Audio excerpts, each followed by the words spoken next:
My girlfriend talks in her sleep. Last night, she confessed her plans to murder me. We had been together for 4 months, and this was the first time I had slept in the same bed as her. I shouldn't be thinking about proposing yet.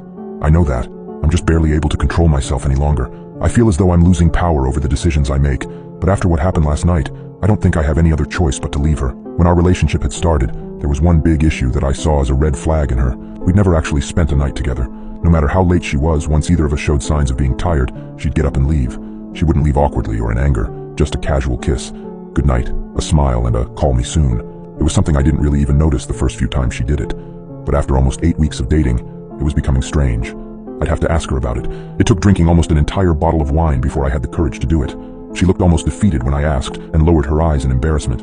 I knew this talk would come eventually, she started.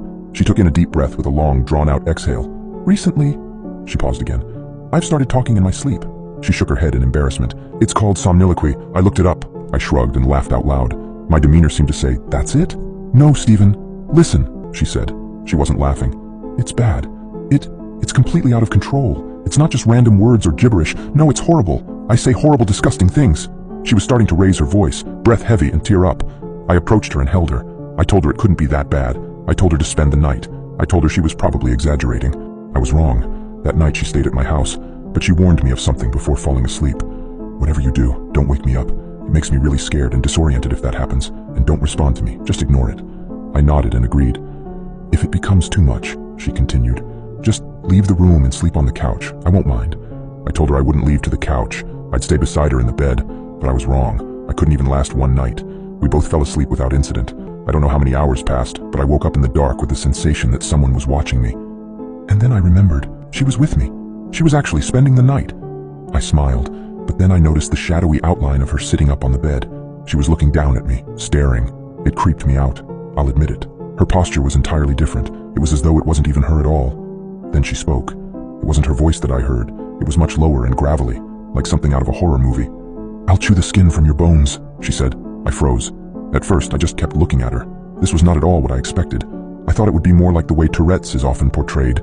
Just random swearing and shouting. I honestly thought to myself, what will I do if she attacks me right now? What if she really does try to chew the skin from my bones? But then she just lied down and went back to sleep. I was creeped out. I tried to lie back down and ignore her, but struggled. I couldn't even close my eyes without thinking maybe she's sitting up again and staring at me. And then one time I rolled over to look at her, and she was. Her face was pressed right towards mine. Her breath was foul and rotted, something that was most certainly not normal for her. She spoke again in the same voice as before. If you don't move to the couch, you'll be dead by morning. That did it for me. I sat up in a moment and headed for the living room. She made some sort of wheezing sound as I left. I think it was supposed to be laughter. I was lying on the couch, but I wasn't going to be able to fall back to sleep. I was far too shaken. I was staring out towards the window, hoping to see the first few hints of the sun rising. And then I thought I heard something. From the bedroom. I listened, and then I heard it again. Stephen. It was that same low and gravelly voice. It sounded like a witch. I tried to just ignore it at first, but then it continued. Stephen. Still I said nothing. I know you can hear me, Stephen. You're awake now. Why don't you come back into the bedroom? The voice barely sounded human. Or maybe you'd prefer if I come to you. I still didn't say anything. I was told not to, but I listened. If I heard her start walking towards the bedroom door, I'm not even joking, I would have run right out of the apartment. But she had asked me not to respond to her sleep talking, so I didn't. And then I heard her once more. Sorry if this spoils your plans. She began laughing. The two of you were supposed to walk that trail again. She started. I wasn't even remotely prepared for what she'd say next. You'd both be so tired when you'd reach the top. You'd look over the city, then you'll get on one knee and bring out the ring. She began laughing. And that's when I realized this wasn't just a problem with sleep talking. It was something much more. Something supernatural. I had never told anybody about my proposal fantasy. There was simply no way she could have known about any of it. This was no longer about merely talking in one's sleep. This was about possession. I can't go back into the bedroom. I have no idea what would happen if I did. Instead, I'm going to wait it out, holding up in my living room until the sun rises. I have a couple more hours yet. I can hear her laughing occasionally in the bedroom. It's still not her voice. Still that same low-pitched cackle.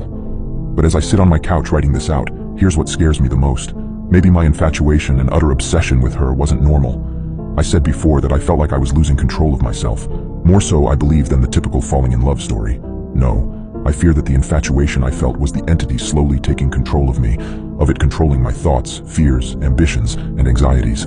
Maybe once I become completely absorbed, a transfer would occur, and she would be free of it. I know I should leave, that I should open the front door, get in my car, and drive away from here. But I can't. I can't leave her. I've already lost control. As the sun finally started to rise, I found the strength to push myself off the couch. My mind raced with fear and worry. I'd been up all night listening to her deranged laughter from the bedroom. There was no denying it now. This was something more than simple sleep-talking. As the morning light filtered in, it illuminated her silhouette in the bedroom doorway. Her posture was the same as it had been in the middle of the night, eerily out of place, like she was someone or something else. My heart pounded in my chest as she approached me slowly, the gravelly voice that had kept me awake all night now eerily silent. "Stephen," she finally said, her voice back to normal. She looked at me with confusion and concern. "You look like you've seen a ghost," I stammered, tried to explain what had happened, but the words stuck in my throat. Her confusion turned into a look of fear, but it wasn't just fear, it was recognition. "Stephen," she whispered, taking a step back. Her eyes were filled with terror, but not at me. She was staring at something behind me. I felt a cold shiver run down my spine. Slowly, I turned around. The sight that met my eyes was even more horrifying than anything I could have imagined. It was my reflection in the window, but it wasn't just me I was seeing. Behind my reflection, another figure overlapped, shadowy and ethereal. Its eyes glowed with a menacing red, a smile of pure malice etched on its face. Its hand reached out from the reflection, resting on my shoulder in the real world. I spun around, but there was nothing there.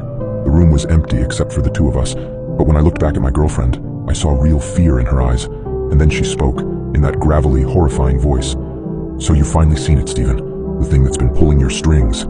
And with that, the entity in my reflection started to laugh, its bone-chilling cackle echoing around the room. It was the last sound I heard before everything went black.